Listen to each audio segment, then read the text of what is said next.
He thought he was unbeatable and untouchable, but in the twinkle of an eye, he lost it all, yet God still used him to perform a mighty miracle. KBC Dramatics presents The Strongest Man.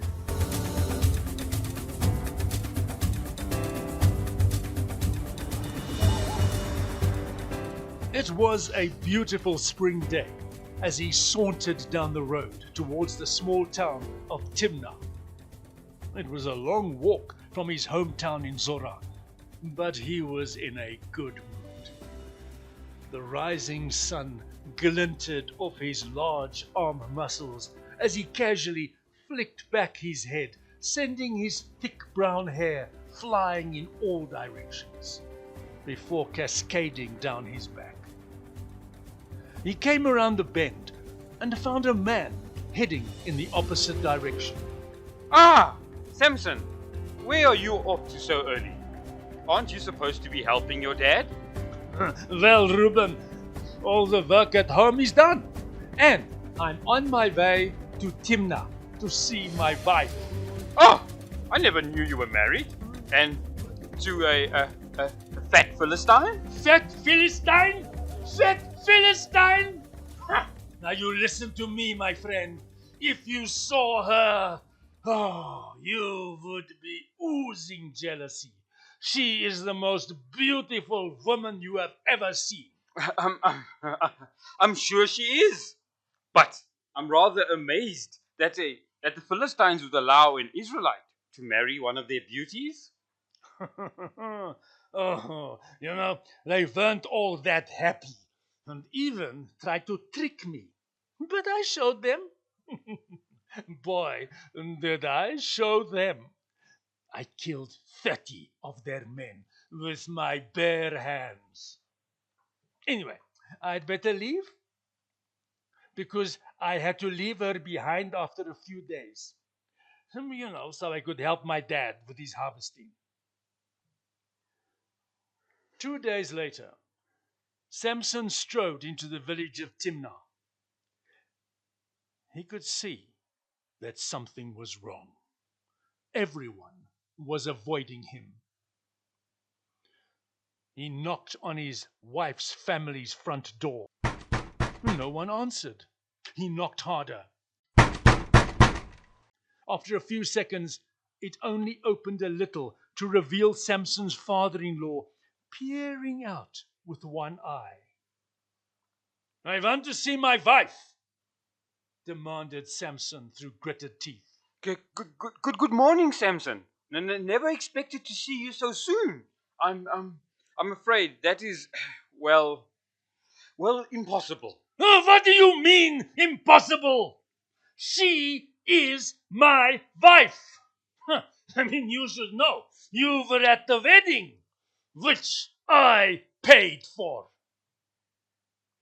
Samson's father-in-law was perspiring profusely, not quite knowing what to say. He, like every Philistine, knew that one just does not make Samson angry. Well, not quite. What do you mean, not quite? You see, the Philistine officials told me that you actually hated her and you were not coming back. So I gave my daughter as a wife to Iros, your Philistine friend. And, well, she's living with him now. And You gave my wife to my friend? Oh, they will pay. Oh, they will pay. He then turned and strode furiously out of the small town. His huge body was shaking. He was so angry. Timnah was one of the main areas for grain, and the Philistines had just finished harvesting a good crop, which they had stacked, waiting for transport to the other areas of Philistine. The first thing Samson did was to make a small kraal between the olive trees and the grain stacks near the town. He then caught foxes, lots and lots of foxes, 300 in total, and placed them in the kraal. He took two at a time and tied their tails together with a piece of wood dipped in very flammable pitch. He then lit each piece of wood and chased the foxes two by two into the hundreds of stacks of grain and the olive tree orchards. Within less than 2 hours, all that was left of the year's supply of grain and 20-year-old olive trees was smoldering ashes. This made the Philistines mad, really mad. So they burnt Samson's ex-wife's house, including her and all her family. They then sent their army into Judah to catch and punish Samson. The Philistines basically ruled Israel and came and went as they pleased. When the Israelites saw thousands and thousands of aliens from the sea soldiers, they were very scared and sent one of their leaders to ask what they had done to be invaded by such a large force. The Philistines said they'd not come to attack them, but to capture Samson. They added if they did not want their land burnt, like Samson had done to theirs, then they must find him and hand him over to them. Israel quickly assembled 3,000 soldiers and headed towards Bethlehem because they knew that Samson was hiding in a cave in a rock near Etam. When they found the country's strongest man sitting in the cave, they told him about the Philistines and what they were going to do if they never brought him to them. And Samson smiled. And tell you what, tie me up with ropes and take me to the Philistines. I'm not scared of them. In fact, I'm not scared of anyone. Once you have delivered me to them, you will then see what has never been seen before. And the Philistines will think twice about invading Israel again. Samson was true to his word. After he was delivered to the invading army, he snapped the ropes like cotton. He then picked up the skull of a donkey and smashed the Philistine soldiers left, right, and center. Even with swords and spears, they could not get near him as he used the skull to crack open heads, shatter arms and legs, and burst open chests. Despite using superhuman strength with unseen speed, he never seemed to tire. And 90 minutes later, Samson was surrounded by nothing but dead and dying soldiers, while the rest were heading for the hills. The very happy Israelites were left to clean up, and they found that, by himself, Samson had killed over 1,000 Philistines. There was great rejoicing that night, and Samson was appointed as judge and ruled Israel for 20 years. Although selected and gifted by God, Samson had a weakness. He really fancied Philistine women, and even though he was greatly feared by these Philistines, he was also greatly hated. One day, on his way to Gaza, he went through the valley of Sorek, where he saw the most beautiful woman he'd ever laid eyes on.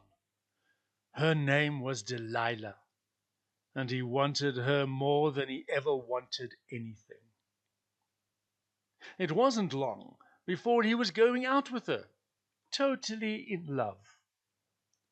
What he did not know was that Delilah was also having meetings with the Philistine rulers, who had seen that she was actually meeting with their sworn enemy. Don't worry, Your Majesty. Everyone has a weakness, and I will find Samson's. Oh, remind me again, how much did you say you'd pay me? Despite telling Samson that she loved him, she actually loved money more. And her eyes lit up when the ruler said that if she can find out the truth behind Samson's incredible strength, then they will pay her over 100 shekels of silver, an absolute fortune. That night, as they lay on the couch, while she was gently combing his thick hair as it flowed over his back, she fluttered her eyelashes. You know what, handsome Hulk? You've never told me what makes you so mighty and strong. I mean, you can kill a man with your finger. The one thing about Samson was that he was not shy and loved talking about himself. Well, all you have to do, darling, is to tie me up with 7 fresh bowstrings, and I'm as weak as a Philistine. That night, after Samson had fallen asleep, Delilah collected some fresh bowstring and carefully tied her boyfriend up. As soon as she was sure it was tied, Wake up, Samson! The Philistines are upon you! Samson leapt off the couch and snapped the bowstrings as if they were just ordinary string. He looked at Delilah and laughed. She was flaming mad. You say you love me, but all you do is make a fool out of me. How can I believe anything you say? This went on for months. Delilah flashing her beautiful eyelashes and begging Samson to tell her what made him so strong. Is it the food you eat, darling? Or is it the magnificent clothes you wear? He made up answers each time, but this upset Delilah even more. All she could see was the silver money flying away. After the umpteenth time, Samson just could not handle it anymore. So he told her the truth about what made him strong. A scissors or razor must never touch his head or his hair. She smiled as she ran her slender fingers through his thick, flowing locks. I can imagine. The last thing you want is to lose your hair. It is so gorgeous. An hour later, when Samson lay snoring contentedly on the couch, Delilah quickly slipped out and fetched a friend of hers who just happened to be a barber. Carefully and professionally, he cut and shaved every last hair off the sleeping Samson's head. Delilah could feel the money running through her fingers as she watched the hair falling all over the floor, because this time she just knew he was telling the truth. A battalion of Philistine soldiers were waiting eagerly at the door when she shouted. Wake up, Samson! The Philistine soldiers are here! Samson leapt to his feet, expecting to feel God's power filling his body. But there was nothing. He tried to fight the soldiers as they streamed into the room, but in less than 30 seconds they had overpowered him. And with the love of his life, Delilah watching, they carefully gouged out his eyes. Within hours, the mighty Samson, who had killed more Philistine soldiers than the entire Israeli army had, who was scared of no one or no creature, who had more women at his beck and call than other men could only dream of, was now blind, chained to a mole in a dungeon, walking round and round, and who was now only good for grinding the grain for his arch enemy. All he wanted to do was crawl into a hole and die. As we know, time stands still for no one, and despite his arrogance that led to his capture, God still had an ultimate plan for Samson. The miserable hours in the dungeon turned to days, the days to weeks, and the weeks to months. And all this time his hair began to grow from his shaven head. It was about a year after Samson was captured, when it was time for the annual festival for the Philistines, god Dagon. This banquet, come sacrifice, was bigger and better than anything they had ever had before. The grain crop was magnificent. Their enemy from next door, the Israelites, had been conquered. And best of all, their thorn in the flesh, Samson, had been neutralized and was now grinding their grain. The huge temple was overflowing with Philistines as the drunken rivalry continued for days. They sang and danced, eating and drinking non-stop. During the third day of partying, one of the princes suddenly had an idea and suggested to the king that Samson must be brought to the temple to entertain them. The king and all the officials thought this was a brilliant idea, and Samson was sent for. It wasn't long before the blind, disheveled, broken man was led into the large temple.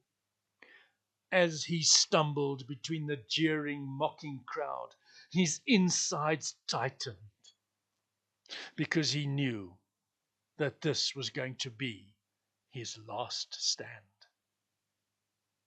For more than an hour, they taunted and laughed at him, forcing him to dance and make a fool of himself.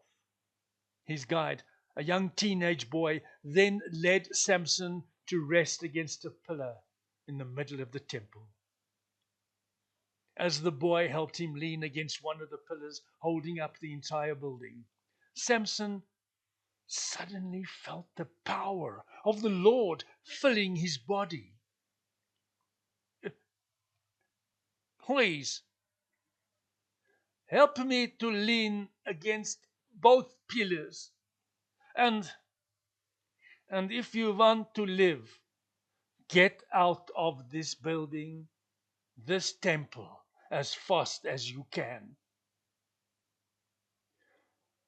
As soon as he stood between the two pillars, he looked up to heaven through sightless eyes and prayed, Sovereign, Almighty God, let me, with one push, take revenge and serve justice on these enemies of your people, even if I have to die with them.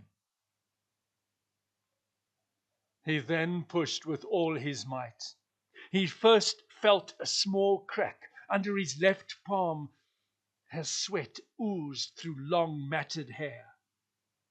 A few seconds later, both pillars could not withstand the phenomenal pressure exerted by Samson, and the biggest temple in Asia came crashing down as if it had been built with twigs. The screaming of the dying Philistines could be heard in Zoan.